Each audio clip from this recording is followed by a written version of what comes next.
ओम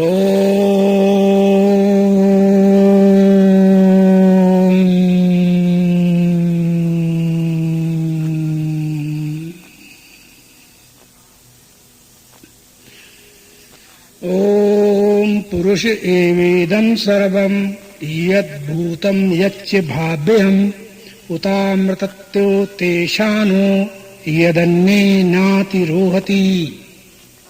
वेद कहता है कि जो भूतकाल में हो चुका है, जो भविष्य में होने वाला है, जो अब मौजूद है, ये निखिल विश्व तीनों कालों में जो अवस्थित है, ये एकमात्र पुरुष ब्रह्म है। इस बात की चर्चा करते हुए हम आगे चर्चा करेंगे। प्रेम से बोलो सच्चिदानंद भगवान की। अब 2 मिनट मेरे साथ कीर्तन करो। जय सतगुरु दीन दयाल हरे,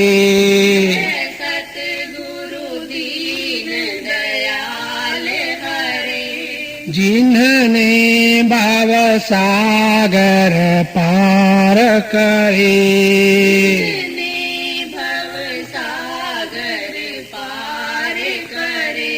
जब सुने ज्ञान के वचन भरे, जब सुने ज्ञान के वचन भरे, दुख देने वाले कष्ट टले, देने वाले कष्ट टले। जय सतगुरु दीन दयाल हरे, सतगुरु दीन दयाल हरे।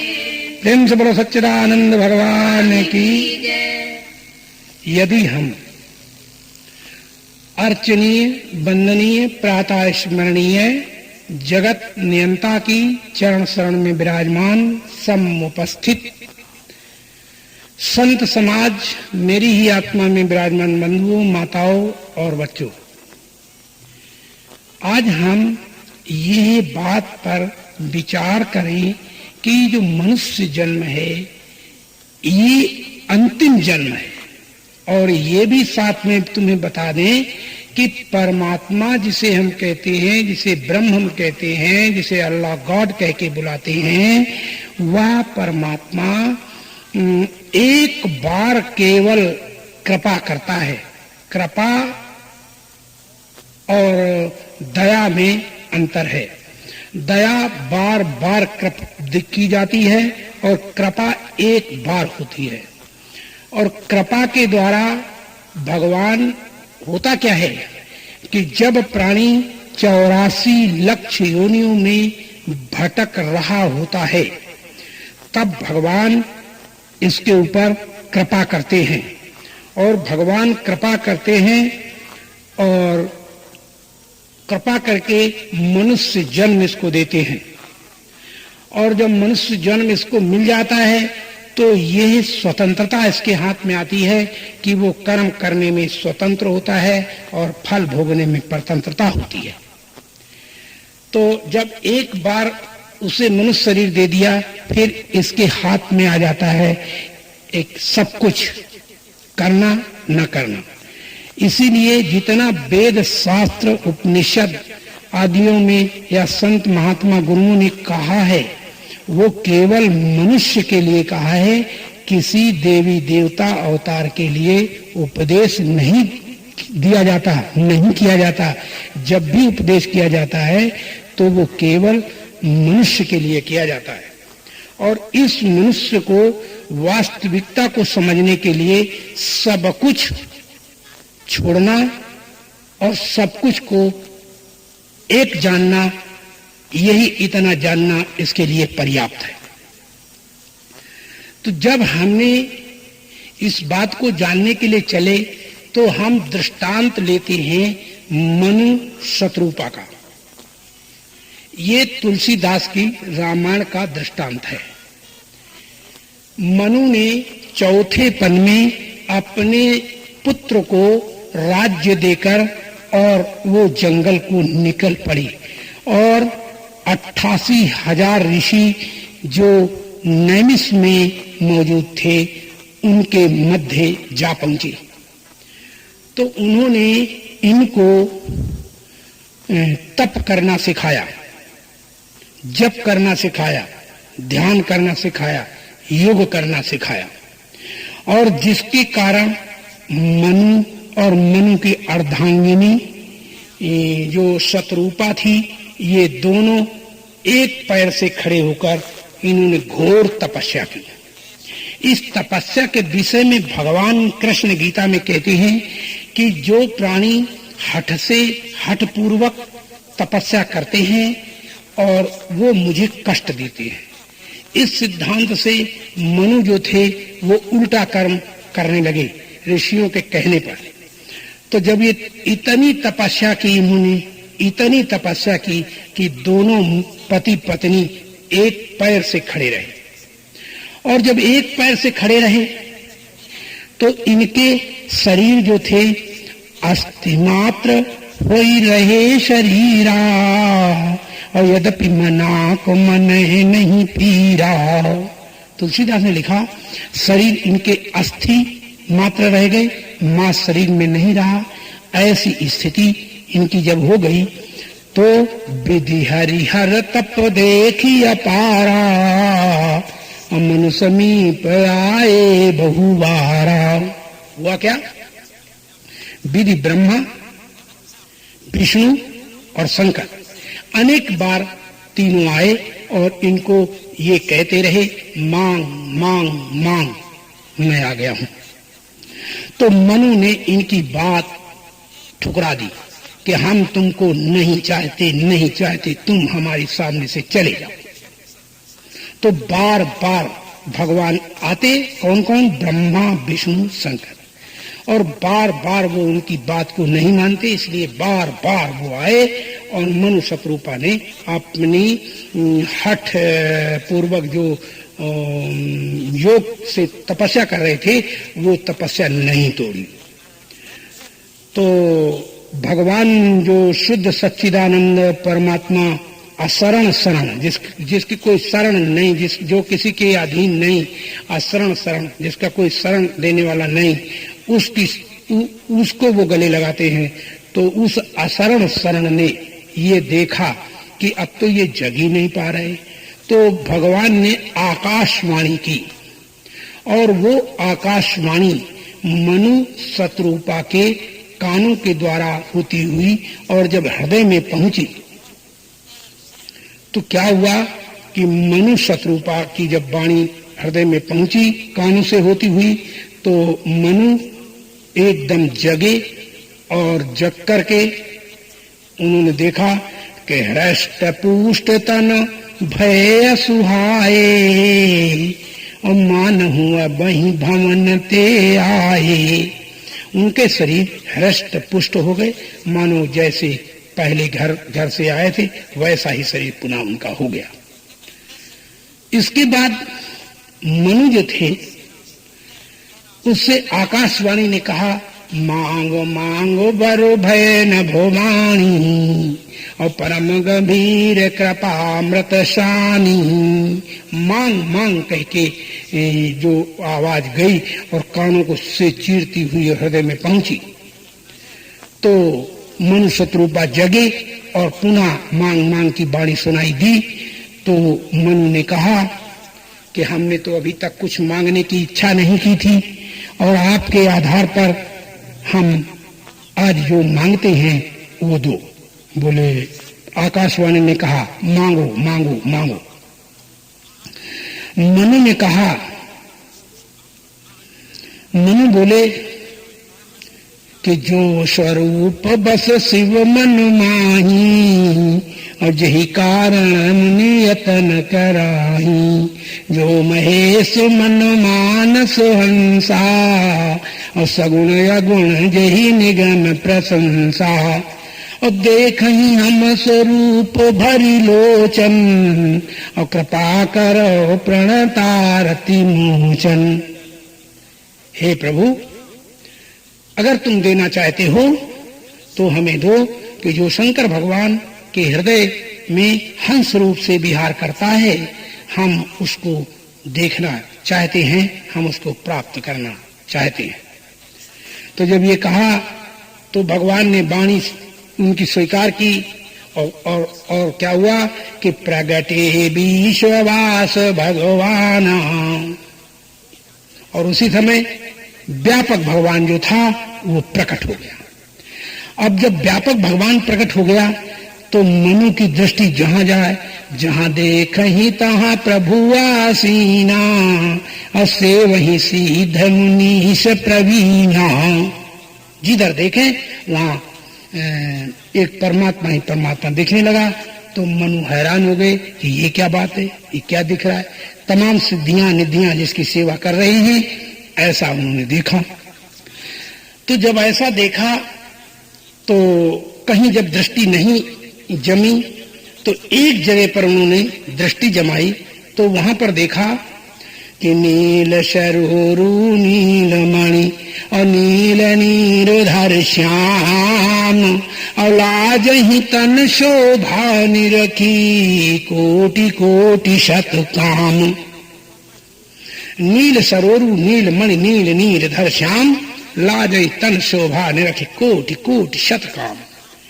जिसके एक एक अंग के ऊपर अग्रभाग पर, एक एक उंगली के अग्रभाग पर कोटिन कोटिन काम देवताओं की छवि विद्यमान थी, ऐसा नील सरोवर वाला भगवान सामने प्रकट हुआ। और मनु ने जब उसको देखा तो देखते रह गए, शत्रुपा ने देखा, देखते रह गए। इसके बाद क्या हुआ, भगवान थोड़े मुस्कुराकर बोले कि मनु, अब क्या देर है, जो चाहो मांगो, जो चाहो मांगो।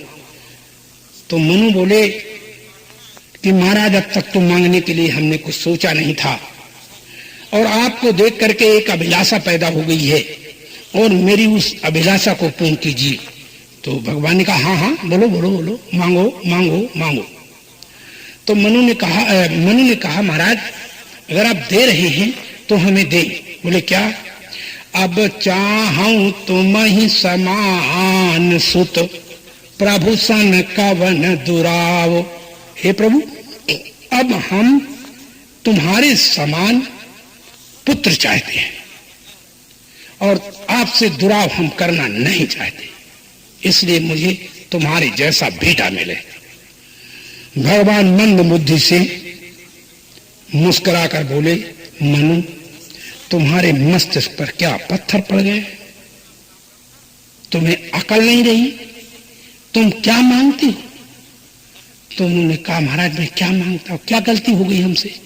बोले, गलती ये हो गई है, तुम जानती हो कि चौथे पन में तुम घर छोड़ करके राज्य देकर पुत्र को आए थे, और यहाँ हजारों वर्षे, ये सैकड़ों वर्षे गुजर गई हैं, और तुम अब भी इतने वृद्ध हो गए हो, अब भी तुम बेटा मांगती हो, तो ये तुम्हें शर्म की बात होनी चाहिए। तो मनु ने कहा, महाराज कोई हमें क्यों न मूढ़ कहे, क्यों न हमें जड़ रूप कहे, लेकिन फिर भी मैं पुत्र ही रूप में आपको मांगूंगा, और मैं कुछ नहीं मांगूंगा, नहीं मांगूंगा, नहीं मांगूंगा। तो भगवान ने कहा कि मनु, यदि तुम मांग ही रहे हो तो इस शरीर से, तुम्हारे इस शरीर से तो अब हम मिल नहीं सकते, क्योंकि चौथा पन नहीं, अब तो 10वां पन 20वां पन आ गया है। तुम क्या समझते हो?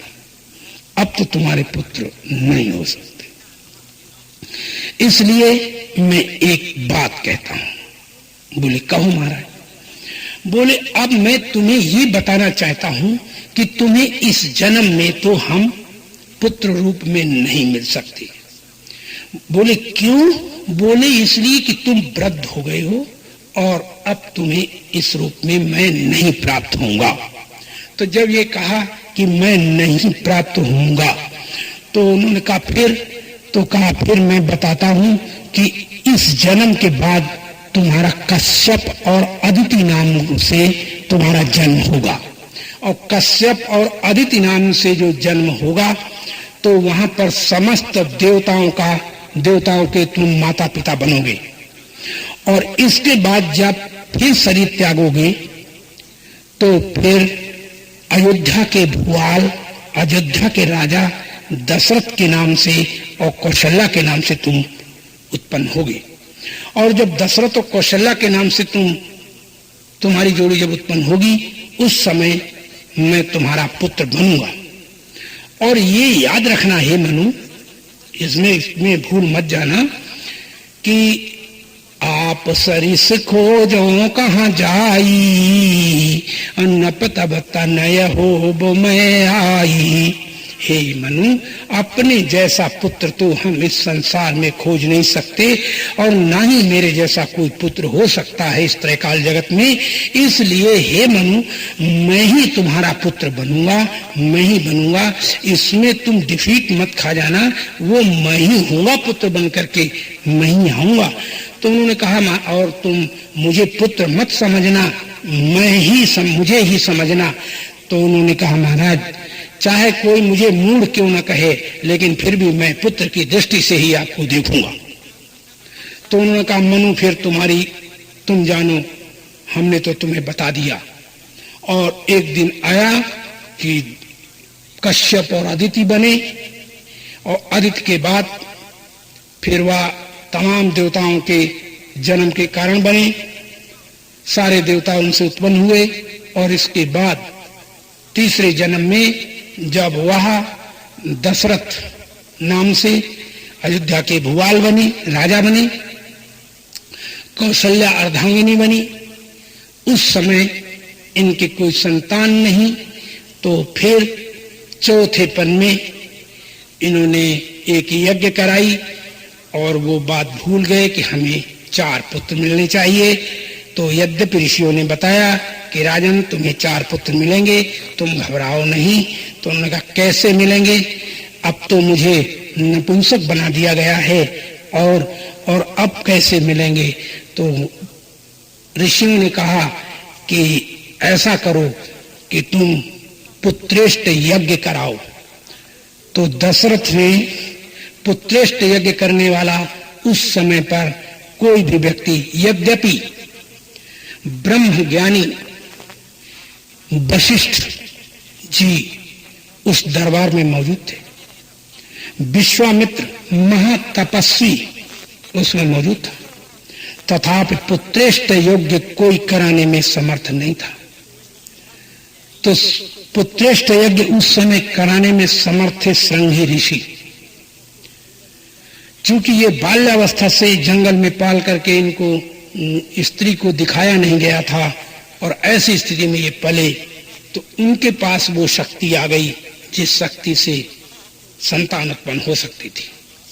तो मनु शत्रुपा जो थे वह जब दशरथ बने तो उन्हें बताया गया कि अब श्रृंगी ऋषि तुम्हें पुत्रेष्ट यज्ञ करा सकते हैं, तो उनको बुलाया जाए। तो जब श्रृंगी ऋषि को बुलाया गया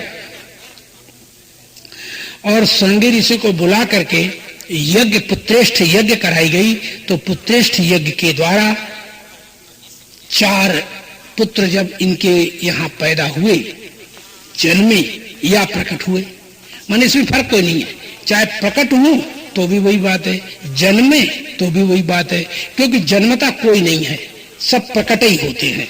माँ के गर्भ में कोई होता है पहले तो वही बाहर आ जाता है, तो प्रकट हुआ है, जन्मा नहीं है। जन्मता तो तब जब पैदा होते ही बन जाता, तो पैदा होते ही बन नहीं सकता, इसलिए जन्मा कोई नहीं, सब प्रकट हुए।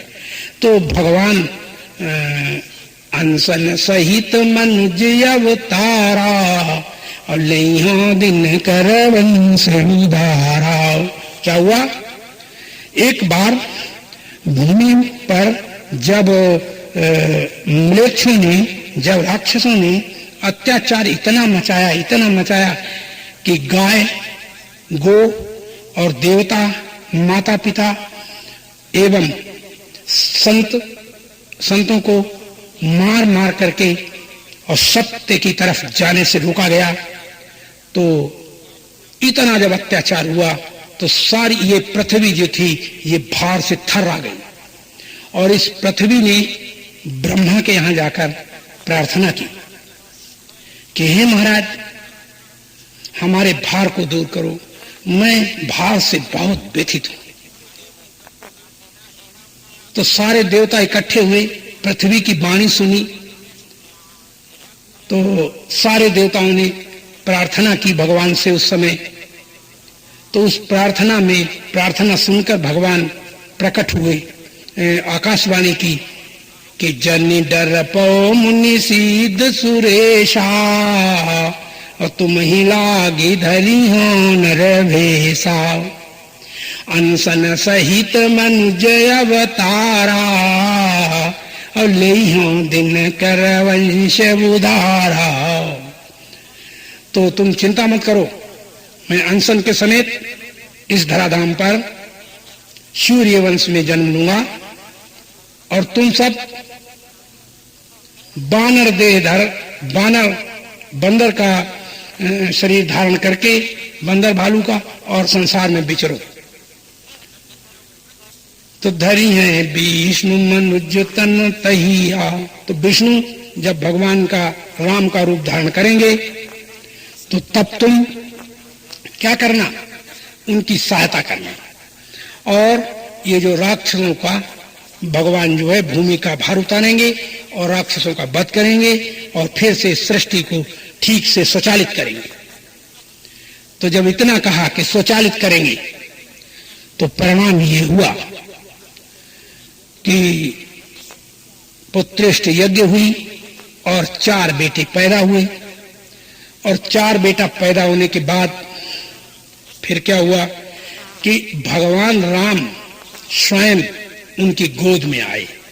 तो हम तुम्हें ये कहना चाहते थे, अपनी बात मैंने अभी तक कही, और ये कहना चाहता था कि देखो, मनु के रूप में व्यापक भगवान और नील सरोरु वाला भगवान और ब्रह्मा विष्णु शंकर अनेकों बार मिले, उन्हें प्राप्त हुए, अनेक बार मिले, लेकिन फिर भी इतने भगवान मिलने के बाद भी मनु का जन्म चालू रहा, जन्मना मरना सिद्ध रहा। तो ये भगवान मिले तो जन्म मरण तो इनका मिटा नहीं, और फिर भी जन्म मरण चालू है। तो इसके बाद दूसरे जन्म में तुम्हें शायद मालूम नहीं कि कितने कष्ट में आकर के, जब कश्यप और आदित्य बने, तब वो कितने कष्ट में आकर के अपने जीवन को उन्होंने त्यागा। और जब अयोध्या के भुआल बने, भगवान गोद में आए, फिर भी दशरथ ने जब शरीर छोड़ा तो तड़फ तड़फ करके दशरथ को मरना पड़ा। तो मैं ये बात आपसे कहना चाहता हूं कि इतने प्रकार के भगवानों का उन्होंने साक्षात्कार किया, उनसे बातें की, लेकिन फिर भी जन्म मरण इनका चालू रहा। तो ऐसे भगवानों को प्राप्त करके भी किसी को क्या मिला? उन दशरथ को तपस्या से क्या मिला? और ये भगवान भी मिले और भगवान ने इनकी वाणी सुनी और भगवान अनेक बार मिले ब्रह्मा विष्णु, तो उसे हुआ क्या? फिर भी तो तड़प तड़प के मरना है। तो फिर जब तड़प तड़प के मरना ही है तो किसी की तपस्या करना, किसी का ध्यान करना, किसी का योग करना, किसी के लिए पूजा पाठ करना, और इनसे प्रयोजन क्या हुआ? ये मनुष्य जन्म जो मिला है, इसमें जब तक कोई सत चेतन आनंद स्वरूप को और एवं ज्ञान स्वरूप वाले परमात्मा को नहीं जानता और नकली परमात्मा को लोग परमात्मा कहते हैं, तब इन नकली परमात्माओं से कभी भी प्राणी जन्म मरण से छुटकारा नहीं पाता, क्लेशों से दूर नहीं हो पाता, सदा क्लेशों में पड़ पड़ करके जन्मता और मरता रहता है। तो जब जन्मता और जन्म नहीं मरना है, तो फिर भजन ध्यान समाधि पूजा पाठ ये क्या हुआ? अब ये भाई आप लोग जानो, लेकिन हमें तो ऐसा दिखाई देता है कि राम थे भगवान, तो भगवान थे तो दशरथ रो रो क्यों मरे? भगवान, इतने भगवान दशरथ को मिले और मिलने के बाद जन्म मरण चालू, वो तड़प तड़प के मरना चालू। तो फिर ऐसे भगवानों से तुम तो सब लोग तृप्त हो सकते हो, परंतु हम तो कभी नहीं हो सकते। हम ऐसे भगवान को पाकर हम भ्रम में तो पड़ सकते हैं, हम अपने सत्य लक्ष्य से अलग तो हो सकते हैं, और कभी भी हम इनको भगवान कह करके, भगवान जान के, भगवान के सहारे इनके अपना जीवन व्यतीत नहीं कर सकते। क्यों? क्योंकि मैं जान गया कि जिसके माँ बाप तड़प तड़प करके मरे और उनकी सेवा करके हमको क्या मिलेगा। जब मनु शतरूपा ने इतनी तपस्या की फिर भी वो तड़प तड़प के मरे, तो क्या मुझे तड़प तड़प करके इनकी सेवा शुश्रूषा करके मरना है? अस्तु, नहीं नहीं नहीं। फिर क्या करना चाहिए? फिर हमें ये करना चाहिए कि अनेक भगवानों से, नाम रूप वाले भगवानों से, ये दो प्रकार के दुनिया में भगवान है, एक नकली और एक असली।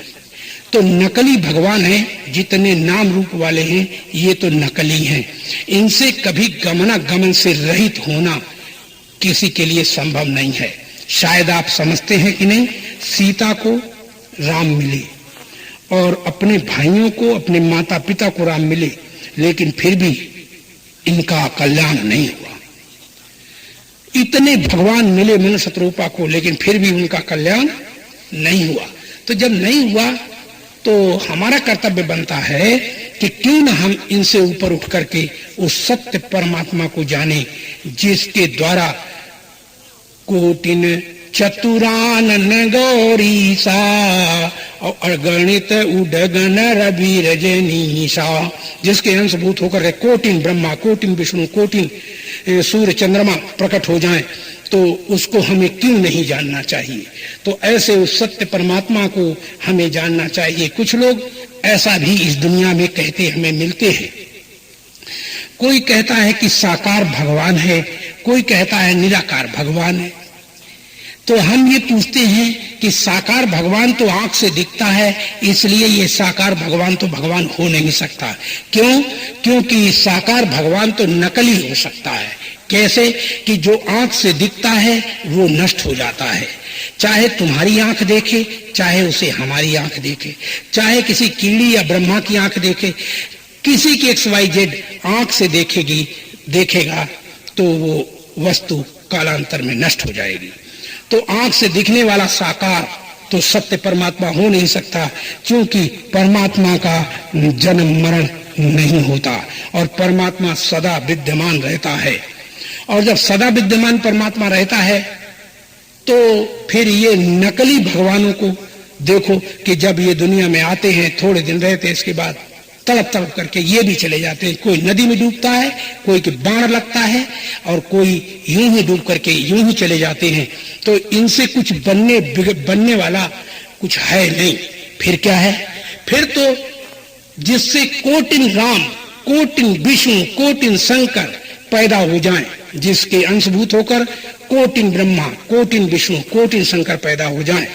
जासु अंश उपजहि गुण खानी अवगणित लाक्ष उमा ब्रह्माणी, जिसके अंशभूत होकर के कोटिन ब्रह्मा, कोटिन विष्णु, कोटिन चतुरानन गौरीसा, कोटिन उडगन रविनीसा और कोटिन लक्ष्मी और कोटिन दुर्गा और कोटिन ब्रह्माणी रुद्राणी पैदा हो जाएं। तो ऐसे उस सत्य परमात्मा को हमें खोजना चाहिए। क्यों खोजना चाहिए? इसलिए खोजना चाहिए कि जो नाम रूप वाले भगवान हैं, इनको सामने खड़ा करो और इनमें से केवल सत्य नाम की एक चीज निकाल लो, फिर कोई भगवान रहता ही नहीं, उसका अस्तित्व ही नहीं रहता। और उस भगवान से चलो सत्य को न निकालो तो चेतन को निकाल लो, तो भगवान बिल्कुल स्वाहा हो जाते हैं। और सत्य ना निकालो, आनंद निकाल लो, तब फिर वो स्वाहा हो जाती है। और आनंद ना निकालो और ज्ञान निकालो तो जड़ से ही